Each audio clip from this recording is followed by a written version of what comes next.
Nathalie Collat, bonjour. C'est un plaisir de vous recevoir sur le salon, sur le SILF, hein, c'est plus facile à dire, sur le Salon international de littérature en langue française. C'est un plaisir et un honneur. Vous allez nous présenter un sujet pertinent. Vous allez parler de l'enfance, mais pas que. Vous allez la mettre en exergue et peut-être la défendre. C'est-à-dire que vous allez monter sur les barricades en disant attention, l'enfant est quelque chose de fragile et il est quelquefois plus intelligent que nous. Écoutons-le et ne n'écrasons pas son propos. Voilà. On va peut-être rappeler le titre de votre conférence. École et censure, même combat, tout un programme. Voilà, je vous passe la parole. Merci Philippe pour cette introduction. Je voudrais aussi commencer par une petite rectification que j'avais vue sur la page Facebook, c'est que je ne suis pas enseignante, je suis logopède de formation. Et donc, voilà, je pense que c'est juste important de préciser parce que voilà, je n'ai pas pratiqué en tant qu'enseignante, mais en tant que logopède dans l'enseignement spécialisé avec aussi un petit parcours dans l'ordinaire, donc lors de l'intégration. Alors, donc le titre de la vidéo, effectivement, je me suis dit, c'est un titre qui peut interpeller si on ne comprend pas l'argument qu'il y a derrière. Donc, j'ai des feuilles, vous m'excuserez, mais comme j'ai tendance à digresser, c'est un moyen pour moi de me canaliser. Donc, voilà, ce qu'il faut comprendre, c'est que le titre postule que l'école et la pratique de la censure sont des combats. Bon, là, je pense qu'il n'y aura pas grand monde pour contredire ça. Maintenant, le titre sous-entend que l'école pratique la censure. Et c'est là que l'impopularité du sujet va grandir. Je vais expliquer cela. Maintenant, je m'excuse à l'avance si je ne peux pas rentrer précisément dans l'explication de certaines notions parce que voilà, nous avons un temps qui est imparti et donc voilà, parfois peut-être qu'il vous semblera que je ferai des raccourcis faciles, mais je ne pourrai pas toujours rentrer dans des explications historiques ou sociales ou économiques. Donc là, effectivement, je vous invite à écrire des questions via YouTube et donc je répondrai à ce moment-là. Alors, donc, l'école. Eh bien, l'école, effectivement, c'est le lieu de l'instruction, de l'éducation formelle, institutionnelle en Belgique pour les mineurs maintenant de 5 ans, puisqu'elle est passée à 5 ans au 1er septembre 2020, à 18 ans. Et donc, on peut dire que c'est une éducation de masse, c'est-à-dire que le but, l'objectif, c'est que tous les enfants passent dans le système mis en place. Alors, pour arriver à ça, une petite parenthèse historique, mais très importante, c'est que bien sûr, il a fallu donc instituer l'école. Donc, à un moment donné, si on remonte à un siècle ou 2 siècles, des personnes se sont rassemblées autour d'une valeur qu'ils partageaient et qu'ils ont organisée en une forme, une structure sociale, concrète, conçue pour durer, et donc qu'ils ont fait relever du droit public. Donc là, euh, ça, c'est une explication évidemment formelle, je dirais, et officielle de l'origine de l'éducation scolaire, à savoir que le but était, on va dire, de sortir le peuple de la misère, d'uniformiser les cultures intranationales, bien que là, je pense qu'il n'y a pas toujours eu forcément beaucoup de transparence, et bien sûr de donner à l'enfant la chance d'étudier les matières de base pour pouvoir fonctionner plus tard dans la société en tant que travailleur. Donc, on comprend que au niveau historique, l'institutionnalisation de l'école, de l'éducation, donc s'inscrit dans un contexte historique, voire même sous plusieurs contextes historiques, qui forcément présentait un paradigme socio-politico-économique spécifique, notamment si on remonte à 2 siècles, au développement, à l'émergence donc du développement économique, à la naissance de la marchandisation, de la force utilitaire, de la valeur utilitaire de la force du travail. Et donc là, par contre, je vous invite à lire les écrits de Thierry Pardo, de Michel Foucault ou encore de Karl Marx, bien sûr. Et donc, le but était, un des enjeux en tout cas, de contrôler les gens qui composent la société, la nation. Alors certes, pour leur faire acquérir des compétences, mais surtout pour leur faire intégrer un schéma de fonctionnement, une attitude, c'est-à-dire leur faire intégrer un rapport de subordination, un assujettissement et qu'on ferait en sorte que les gens en fait participent inconsciemment à renforcer. Donc le but, c'est d'amener les gens à renforcer l'efficacité de ce rapport de subordination. Et c'est quoi ce rapport de subordination? C'est qu'à un moment donné, des personnes se sont dites représentantes de la société, du peuple, en leur disant, voilà, nous allons nous occuper des matières, je dirais, politiques, économiques. Nous vous protégeons, nous mettons en place tout ce qu'il faut pour vous protéger, pour que vous puissiez vous occuper de la famille, de vos terres, de votre enrichissement personnel. Et ce qu'il faut comprendre, c'est que donc l'école, elle est née dans un contexte historique. Comme je disais, il y a plusieurs contextes historiques. Et l'histoire n'est pas censée être morale. L'histoire, elle suit son cours. Et donc, il y a très certainement un discours officiel, comme je le disais, à savoir un côté très altruiste à l'école, de permettre aux gens de s'émanciper, d'enrichir individuellement donc chaque personne en le sortant de la pauvreté. Mais il y a donc aussi cette intention qui est officieuse et qui, comme je le dis, s'inscrit dans un paradigme où il était question d'un développement économique. Et pour faire en sorte qu'une nation se développe économiquement, il faut que chacun y travaille. Et donc, d'où l'apparition de ce rapport de subordination. Et comment ça s'est passé à l'école? Eh bien là, on a commencé donc forcément à mettre les enfants à l'école. Et à partir du moment où les enfants étaient classés rangés par bancs, dans des colonnes, puisque les premières classes, c'était un maître qui donnait cours à un enfant et puis les autres erraient. Voilà, où on n'était pas très discipliné dans le restant de la classe. À un moment donné, il a été question de cette fameuse discipline, donc on rangeait les élèves. Michel Foucault l'explique très bien, donc il s'agit effectivement d'utiliser l'espace à des fins justement de contrôle, c'est-à-dire que certains enfants qui étaient issus d'un niveau socio-économique, certains étaient placés devant, d'autres derrière, ceux qui avaient des poux sur le côté, les cancres à l'arrière, et donc il y avait la place était quelque chose de stratégique. Tout l'espace était utilisé justement pour répondre chaque fois à une intention, un objectif.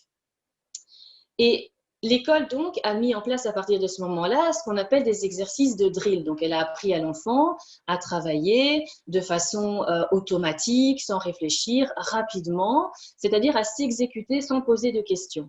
Et donc, les exercices de drill sont faits pour que l'enfant puisse passer un certain nombre de temps assis à exécuter une tâche répétitive, redondante, qui n'a pas vraiment de sens, puisque l'exercice de drill a pour finalité le simple fait de le terminer.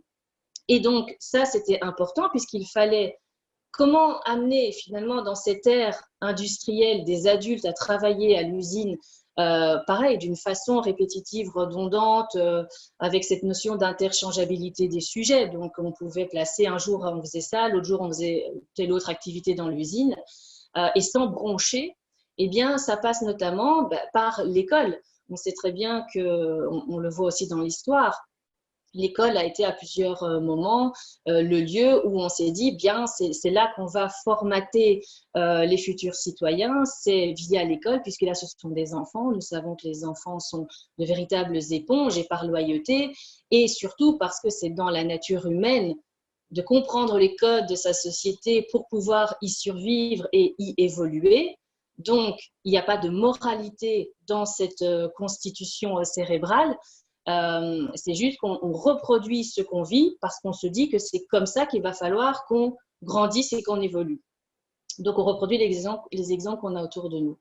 Et donc, pour en revenir à ces exercices de drill, là, en fait, comme il s'agissait de l'école et que l'école a quand même se dit en tout cas pour mission d'instruire, eh bien, il a fallu procéder à un décortiquage de l'aspect naturellement interdisciplinaire du savoir en une multitude de compétences disciplinaires qui forcément, comme elles sont déliées, eh bien, n'ont plus de sens. Et là, on voit que dans le but, en fait, est de faire en sorte que petit à petit, la population se mette bien en tête que le bien collectif s'opérait. C'est-à-dire que la nation était en train de voir naître des hommes, des citoyens qui possédaient un savoir, un savoir-être, un savoir-faire, indispensable à l'évolution, bien sûr, de l'individu dans la société, mais bien sûr à l'évolution de la société elle-même au niveau économique, comme je le disais. Et donc, là, c'est très intéressant de voir apparaître cette fameuse notion d'ascension sociale. Puisque, auparavant, si on parle du paysan comme de l'aristocrate, il y avait une transmission d'un savoir, transmission d'une culture, transmission d'un titre pour les aristocrates, transmission d'une maisonnée et d'un nom. Mais à partir du moment où il y a eu la désertion donc des paysans des campagnes vers les villes pour justement travailler dans les usines, parce qu'il y a eu ce message et donc beaucoup de gens ont répondu à cet appel en se disant bah oui, on va s'enrichir grâce au travail dans les villes, eh bien là on se rend compte que les hommes qui transmettaient précédemment à l'aîné, ces hommes-là maintenant font un travail d'usine, travail répétitif comme je le disais, et quand ils rentrent chez eux, non seulement ils habitent dans un logement souvent insalubre dont ils sont locataires et plus propriétaires, donc ils ne peuvent même plus léguer la maison à leurs enfants, il n'y a plus de domaine non plus de terre à léguer, et il n'y a même plus de savoir à léguer. Puisque là, du coup, l'enrichissement de la famille, eh bien, elle va reposer uniquement sur l'enfant et c'est à l'enfant du coup, procéder à un parcours à ce moment-là scolaire et de viser des postes prisés pour pouvoir permettre à la famille de s'enrichir. Et donc, c'est-à-dire que cette ascension sociale, elle est promise par l'obtention de postes prisés et maintenant, effectivement, toujours le cas et certainement par l'obtention de diplômes. Donc, on passe de plus en plus de temps à l'école. Et ça, c'est intéressant à connaître, à comprendre parce qu'il y avait quelque part un côté transcendant qu'il n'y a plus depuis maintenant un petit temps, depuis que voilà, on est entré dans ce monde de salariat où effectivement l'enrichissement personnel est quelque chose qui est devenu une valeur en fait. Donc ça, c'est quelque chose aussi à comprendre dans le changement historique. Et ce qu'il faut aussi voir par rapport à l'architecture de l'école, c'est que, comme le dit très bien Michel Foucault, c'est que la structure de l'école, en fait, répond, comme je le disais, donc à une utilisation de l'espace. Et donc, tout est fait chaque fois pour contrôler, que ce soit à l'école, mais il y a d'autres institutions qui ont été fondées sur le même schéma. C'est-à-dire que vous avez des classes avec des couloirs qui longent, mais les classes sont vitrées de façon à ce qu'on puisse voir constamment ce qui se passe dans le couloir et ce qui se passe dans la classe. Vous avez une cour centrale et peu importe où vous vous situez dans l'école, vous pouvez voir ce qui se passe dans la cour. Les maîtres, il y a encore des écoles fatalement qui sont conçues comme ça, puisqu'elles n'ont pas été modifiées. Les maîtres sont placés sur une estrade afin de vérifier, de contrôler ce qui se passe dans la salle. Et donc, il y a dans ces écoles, enfin dans l'école, cette architecture-là qui donc est bien le reflet d'un contrôle qui est nécessaire. Maintenant, il y a de plus en plus aussi de nouvelles écoles qui sont construites, mais malgré tout, on retrouve quand même une référence à cette architecture de base. Ce qui n'a par contre pas changé, c'est le fait que l'enfant est toujours autant soumis, qu'il est toujours placé sous l'autorité, souvent arbitraire, d'un adulte. Alors, autorité, je reviendrai sur le terme de l'autorité arbitraire par la suite, mais alors bien sûr, on ne frappe plus les enfants. Ça, on leur met plus des claques ou la règle, ce genre de choses. Bon, c'est un mieux. Cela dit, ça, c'est une violence physique que nous dénonçons tous actuellement. Et d'ailleurs, dans mon livre Jacadi aime l'école, je parle, voilà, c'est une série de témoignages que j'ai réécrits sous forme de roman, et donc où il est question de la violence éducative ordinaire. Et donc, c'est une violence que l'on pratique au quotidien au nom d'une morale éducative, comme le dit très bien le docteur Catherine Guéguen, qui est donc banalisée, qui est même souvent encouragée par la communauté. Donc, ce sont des mots, des phrases, des attitudes où on va dire des phrases comme « tu te crois malin », mais enfin, va au coin, ou pour saisir assez brusquement par le bras pour emmener quelque part. Ce sont toutes des phrases, des mots, des postures que l'on adopte pour soumettre l'enfant. Et souvent à l'école, bon, c'est une éducation, je dirais, donc, qui a lieu dans les foyers, et à l'école, dans beaucoup d'écoles aussi, fatalement, puisqu'on doit soumettre l'enfant, puisque un enfant, quand vous demandez pourquoi un enfant va à l'école, il n'y va généralement pas pour apprendre, mais c'est souvent pour les copains, pour la gym et la natation.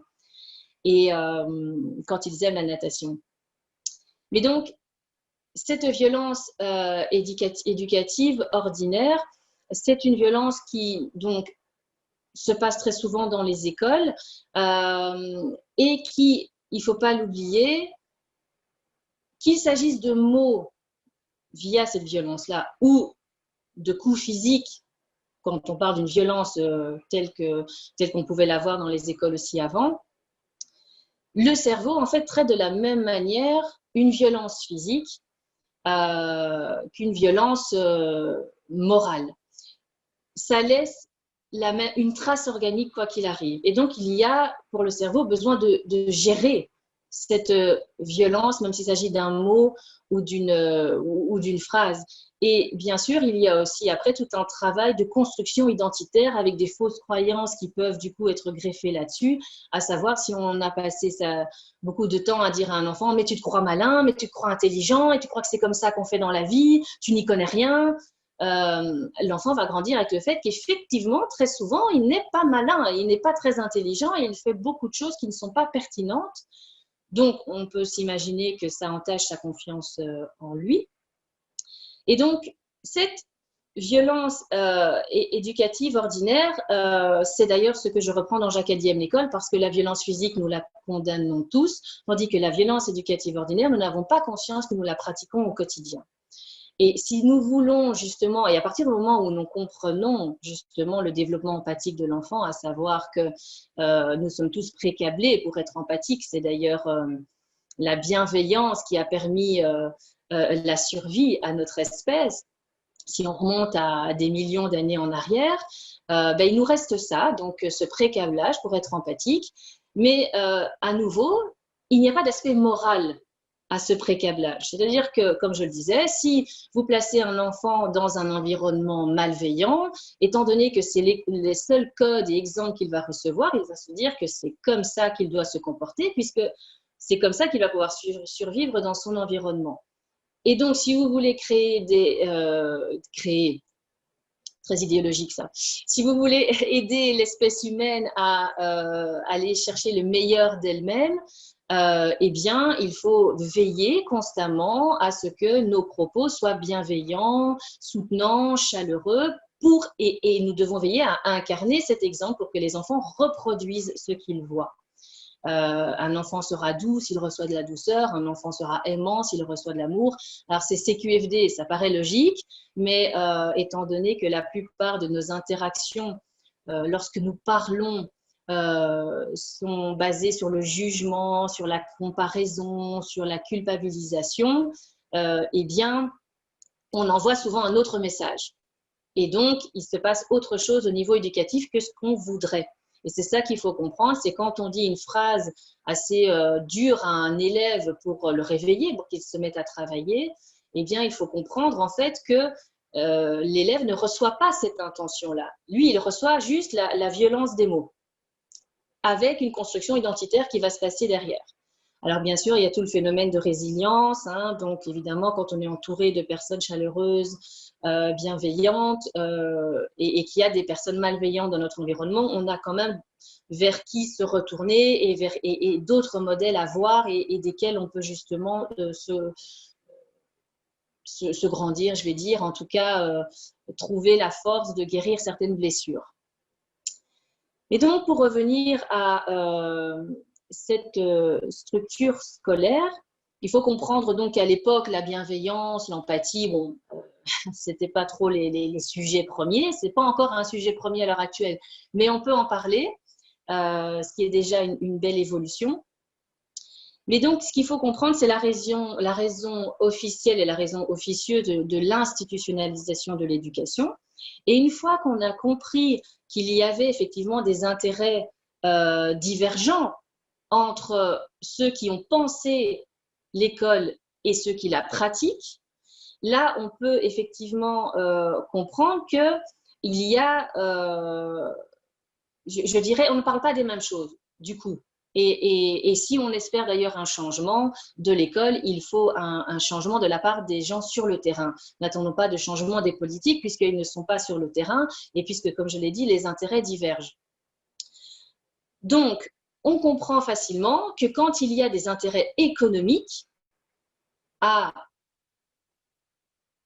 et donc du coup, pour ce faire, on va formater une population.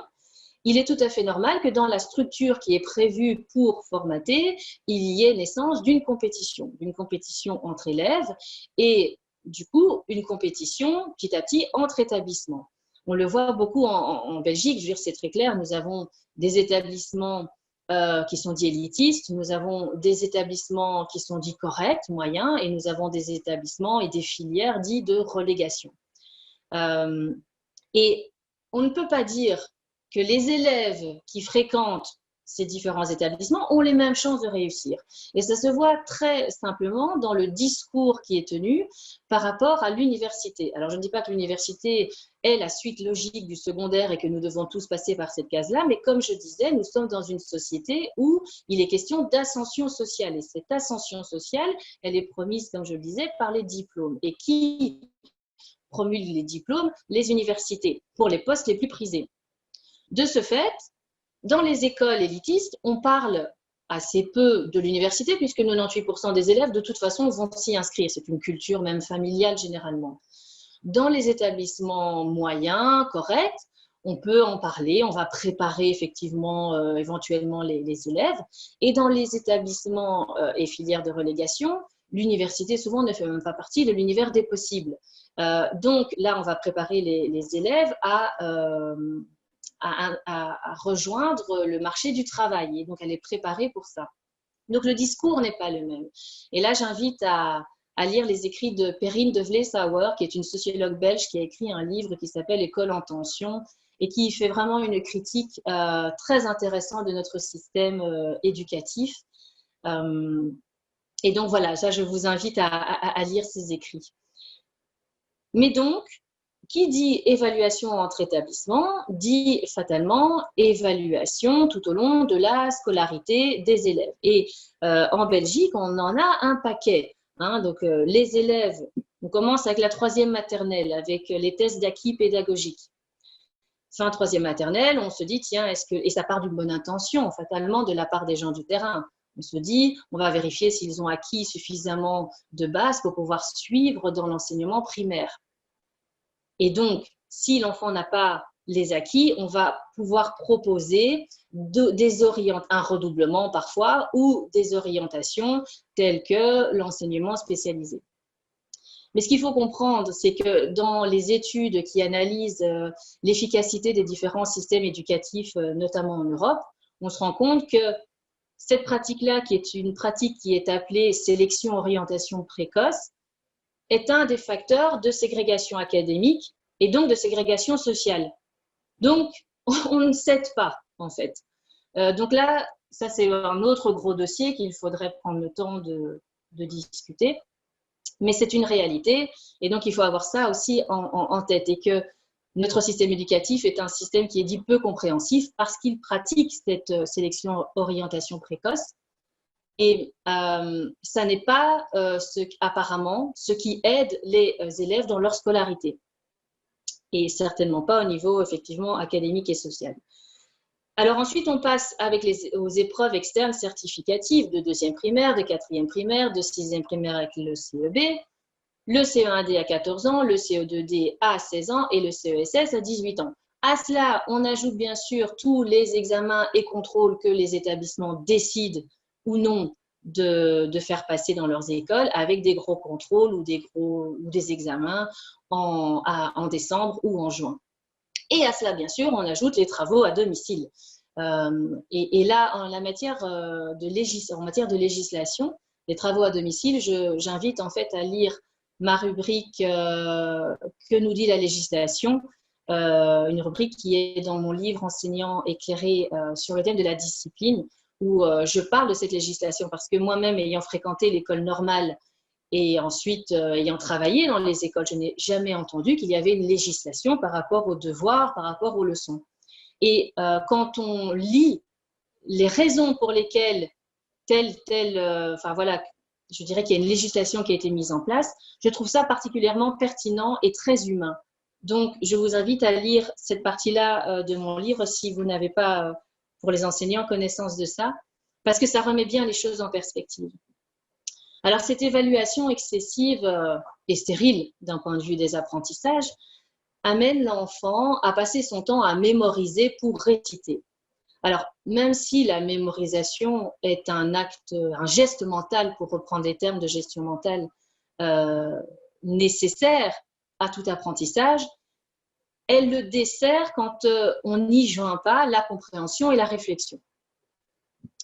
Donc, elle est d'ailleurs de plus beaucoup moins efficace quand elle est exercée dans le déplaisir et certainement sur des matières qui n'ont pas d'intérêt pour la personne ou des matières qui n'ont pas de sens pour la personne. Mais cette évaluation excessive, quoi qu'il en soit, elle place les acteurs de l'école, les adultes comme les élèves, elle les met sous pression constamment, puisqu'elle les place dans une course contre la montre, dans une course aux résultats. Et ce fait d'inscrire les enfants, et même les adultes, dans cet exercice et cette pratique de contre-la-montre, eh bien, elle inclut fatalement, ça on ne peut pas le nier, le non-respect des rythmes propres de chacun et la prise en compte des aspirations, des inclinations de chacun. Alors, pour ça, à nouveau, j'invite le lecteur à lire mon livre L'enseignant éclairé sur le thème de la discipline pour comprendre les rythmes propres, puisque je parle de deux rythmes propres, donc qui concernent la chronobiologie de l'être humain, à savoir le fait d'aller aux toilettes et le fait de dormir et de faire la sieste, et alors le fait de jouer librement. Et concernant les aspirations, là, j'invite à lire mon premier tome sur l'empathie. Et donc, ce qu'il faut comprendre justement, c'est pourquoi est-ce que je parle de rythme, pourquoi est-ce que je dis, en fait, cette course contre la montre, fatalement, elle passe à côté de rythmes personnels, mais qui sont vitaux. Nous avons une horloge biologique, cette fameuse chronobiologie dont je parlais. Donc, nous avons des rythmes biologiques auxquels nous sommes soumis et que nous pouvons occulter parfois dans notre vie ou à un certain moment de notre vie, mais de toute façon, à un moment donné, ça va nous sauter au visage sous la forme de problèmes de santé.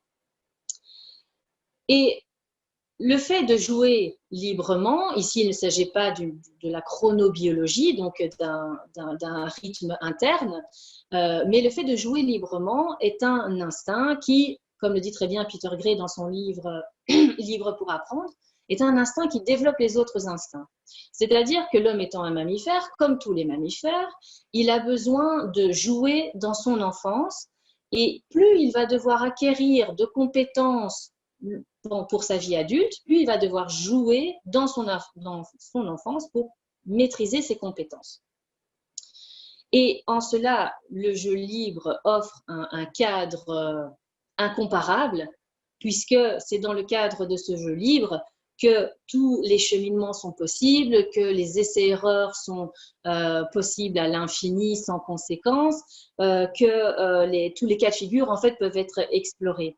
Et il y a toute une série de compétences linguistiques, physiques, cognitives qui sont entraînées pendant cette période de jeu libre. Et la période de jeu libre, comme nous sommes des mammifères, nous avons pas mal de compétences à acquérir à la vie adulte, elle est longue. Et donc, il faut savoir que l'être humain, dans un environnement beaucoup plus naturel et moins, en tout cas qui se fonde beaucoup moins sur une capitalisation du temps, est un être qui joue jusqu'à l'adolescence. Alors bien sûr, le jeu va prendre des formes différentes au fur et à mesure. Mais ce qu'il faut comprendre, c'est que plus on va inscrire jeunes nos enfants à l'école, dans la structure scolaire telle que nous la connaissons aujourd'hui, plus nous les privons de ce rythme-là, de ce rythme vital. Et si on se dit qu'une des missions de l'école, c'est de permettre à l'élève de développer au maximum ses compétences, ses dons, comme le dit la Convention internationale relative aux droits de l'enfant, il nous faut revoir fatalement notre conception de l'éducation en milieu scolaire. Et aussi, il nous faut revoir, pour le jeu libre en tout cas, notre habitude à nous immiscer dans les activités de jeu libre de l'enfant, à le laisser davantage, pas forcément seul, mais libre de découvrir, de toucher, de tâtonner, d'expérimenter. Ça ne veut pas dire qu'on va se montrer négligent, pas du tout. Ça veut justement dire qu'on va répondre à un besoin essentiel, ça fait partie de l'essence de l'espèce humaine, de découvrir son environnement. Et comment on découvre un environnement? En expérimentant, en tâtonnant, en discutant avec les autres, en s'enrichissant de tout ce que le milieu peut offrir. Alors j'entends effectivement parfois qu'on me dit, oui mais ces compétences physiques, cognitives, relationnelles sont travaillées à l'école. Le problème c'est que l'école ne pourra jamais offrir quelque chose de mieux que l'environnement naturel dans lequel un enfant peut grandir. Elle ne peut même pas l'égaler. Ça, c'est une évidence. Il faut pouvoir admettre que ce cadre scolaire, au contraire, appauvrit nos potentialités.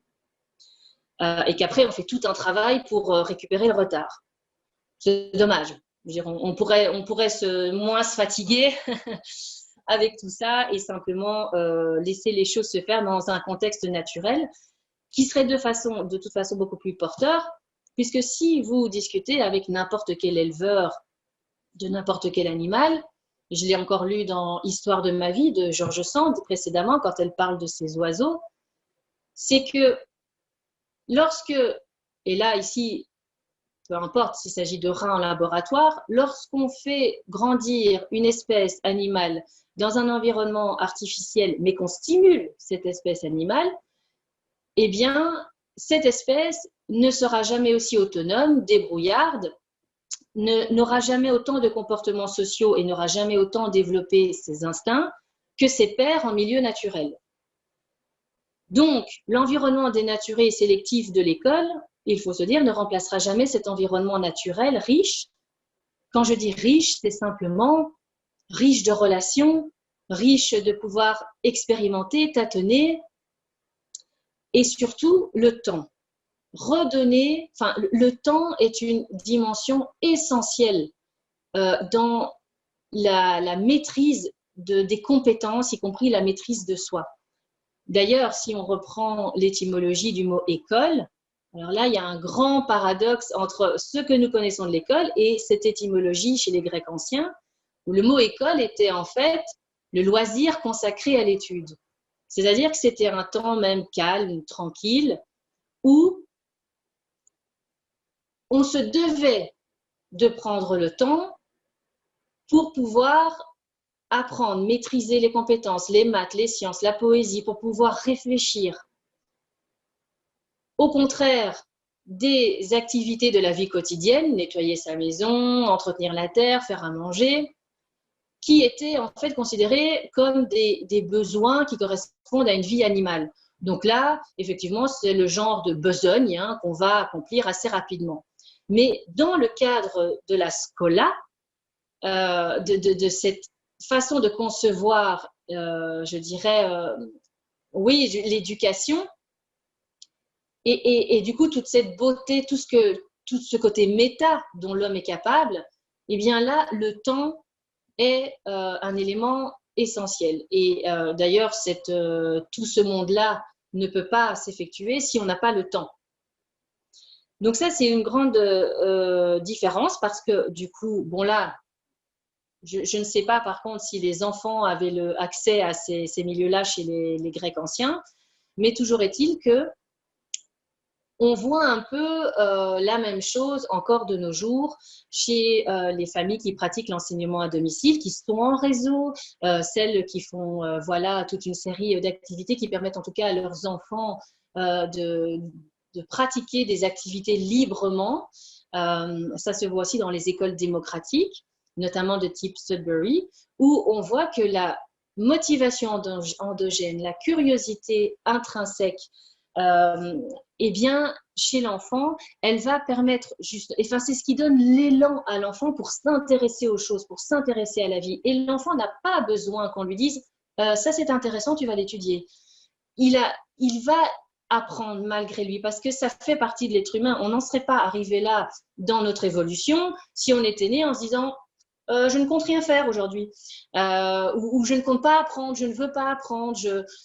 Pas du tout. C'est apprendre, en fait, c'est comme respirer pour l'être humain. Il ne peut pas faire autrement qu'apprendre, puisque de toute façon, il doit bien évoluer, il doit se mettre sur ses deux pieds, il doit commencer à regarder ce qui se passe autour de lui, à se nourrir, il doit compter sur les autres, puisque, ok, nous sommes une espèce intelligente, mais enfin, dans la nature, si on nous lâche, on n'a pas beaucoup d'armes pour se défendre. Et donc, c'est ce que je disais, la bienveillance, c'est notamment c'est ce qui a permis à notre espèce de survivre, puisque au temps des chasseurs-cueilleurs, eh bien, il a fallu à un moment donné qu'il y ait une entraide entre les membres pour chasser, parce qu'un humain seul pouvait difficilement attraper autre chose qu'un tout petit mammifère. C'est ce par quoi ils ont commencé, bien sûr. Mais à un moment donné, comme ils se sont regroupés en communauté, il fallait des êtres plus gros à chasser pour pouvoir utiliser évidemment leur viande, leurs os, leur peau. Et c'est là que toute cette notion de bienveillance, de dire attends, lui il se met là, donc moi je dois le protéger au cas où il y a un prédateur qui arrive derrière lui. Et donc faire attention aux autres, connaître la place de chacun, c'est ça qui a permis la survie dans l'espèce. Et nous avons des traces de cela. C'est donc le pré-câblage de la bienveillance et de l'empathie. Philippe, tu me dis si j'explose le temps. Un peu, mais c'est tellement intéressant qu'il y a pas de souci. J'ai peut-être une question à te poser.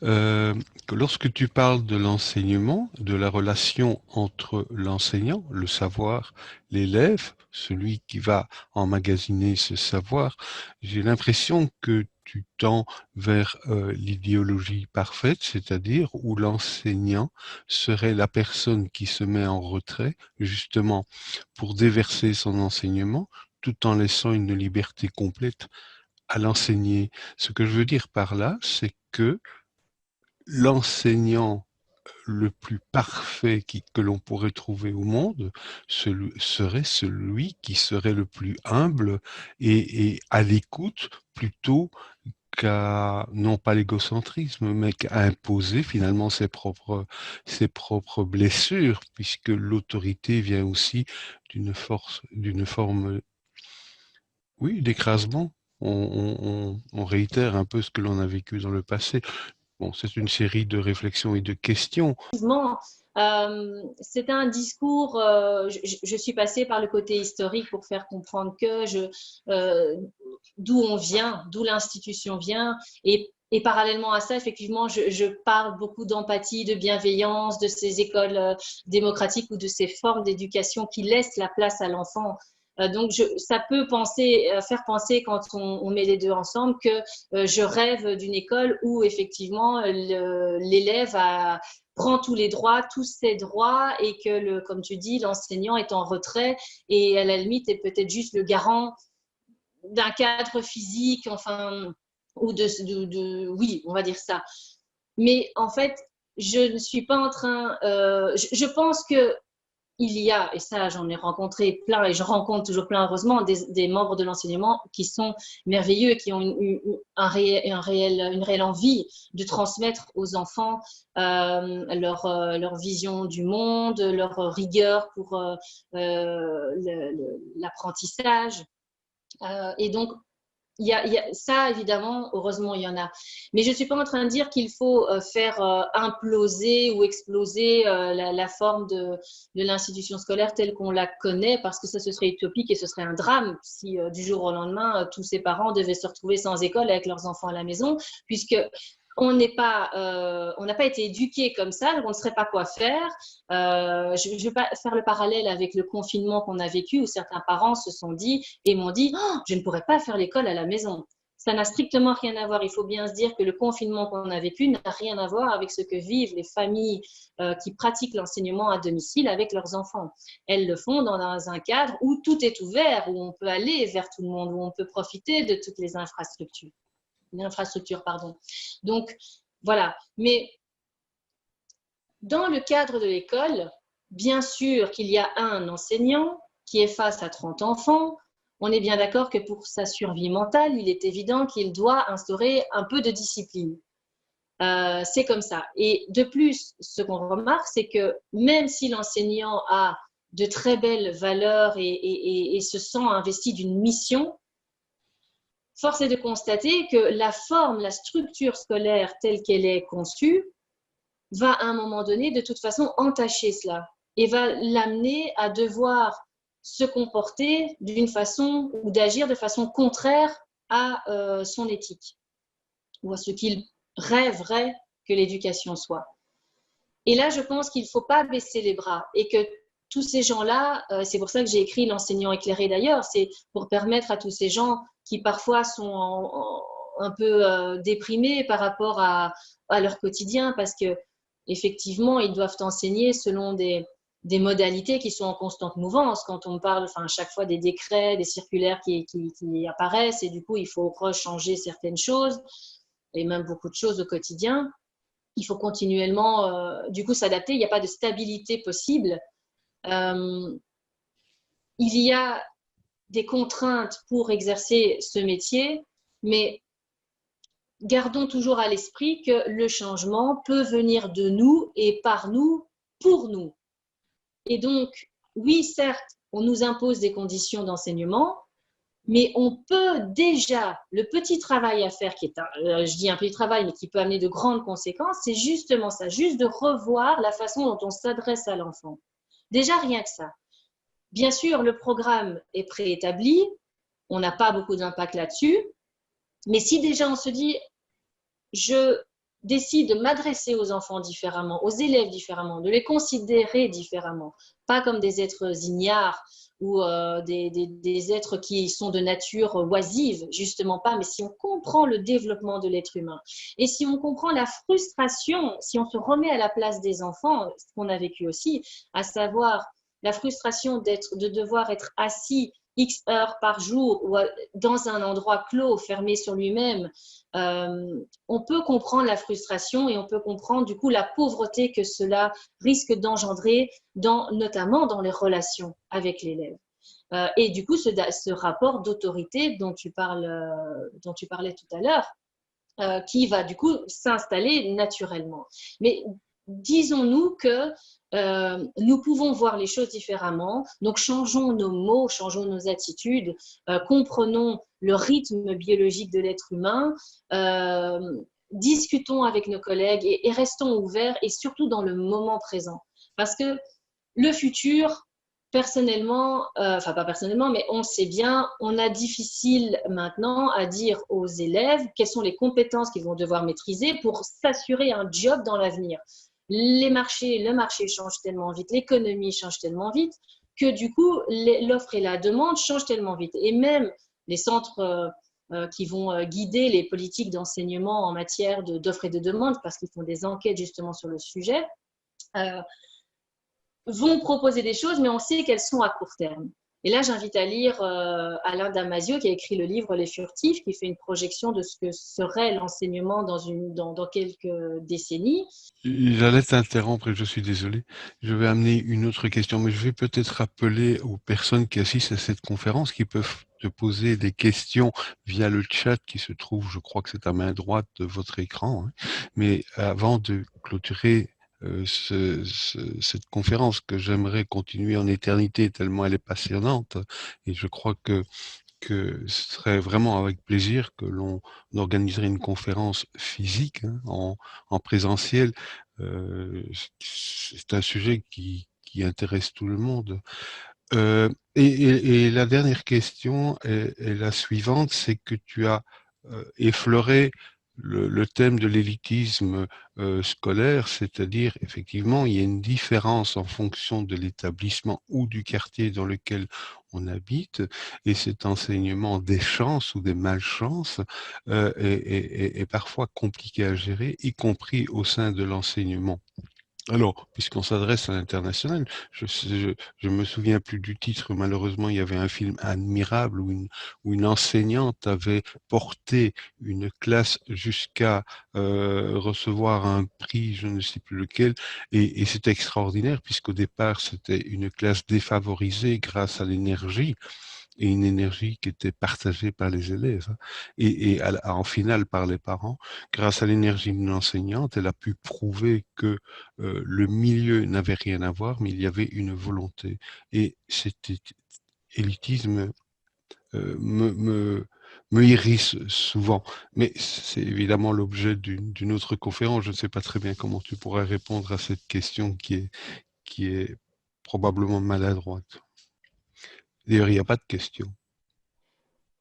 C'est ce que j'allais dire. J'ai pas saisi la question, mais voilà, comme je le disais, effectivement, c'est une réalité, hein, on peut le lire dans le livre de Perrine de Dessauer. Et le film dont tu parles s'appelle Les Héritiers. Exact, Euh, merci. voilà, et il y a eu aussi un autre film avec un acteur que j'adore qui s'appelle Les Grands Esprits, qui se passe dans un contexte socio-économique pareil, où là c'est un enseignant qui vient d'un enseignement élitiste, qui débarque voilà, dans des quartiers, je dirais, moins favorisés, hein, socio-économiquement. Et je pense qu'à la fin du film, il a noué une relation particulière avec un des élèves. Et cet élève se sent changé par cette année scolaire passée avec cet enseignant qui était très dur, mais qui avait une énorme rigueur avec lui-même et très exigeant avec lui-même. Et du coup, il a transmis à certains de ses élèves qui ont pu réceptionner ça, qui étaient prêts à ce moment-là pour réceptionner ça, euh, cette rigueur dans le travail. Et du coup, c'est la naissance de cet esprit critique. Et ça, franchement, si on ne maîtrise pas le futur et si le passé est totalement obsolète, parce que je ne peux plus, moi, parler de mon enfance à mon neveu de 10 ans, parce que c'est déjà un autre monde, il nous reste quoi? Le moment présent. Et ça, c'est la rigueur. Si on transmet la rigueur, l'exigence qu'on a de soi-même au travail, si on arrive à transmettre ça, on se dit que les élèves vont pouvoir faire beaucoup de choses dans la vie et pouvoir aller au bout justement de leur rêve ou de leur projet. La deuxième chose, c'est, je l'avais noté ici, effectivement l'esprit de curiosité. Si on amène les enfants à respecter ce sentiment de curiosité, si on nourrit tout le temps ce sentiment de curiosité, ils vont pouvoir se dire, bah oui, si j'obtiens tel job, je vais apprendre telle chose. Là, je vais rencontrer telle personne. Dans ce job-là, je vais maîtriser et développer cette compétence. Donc, il y a du positif partout.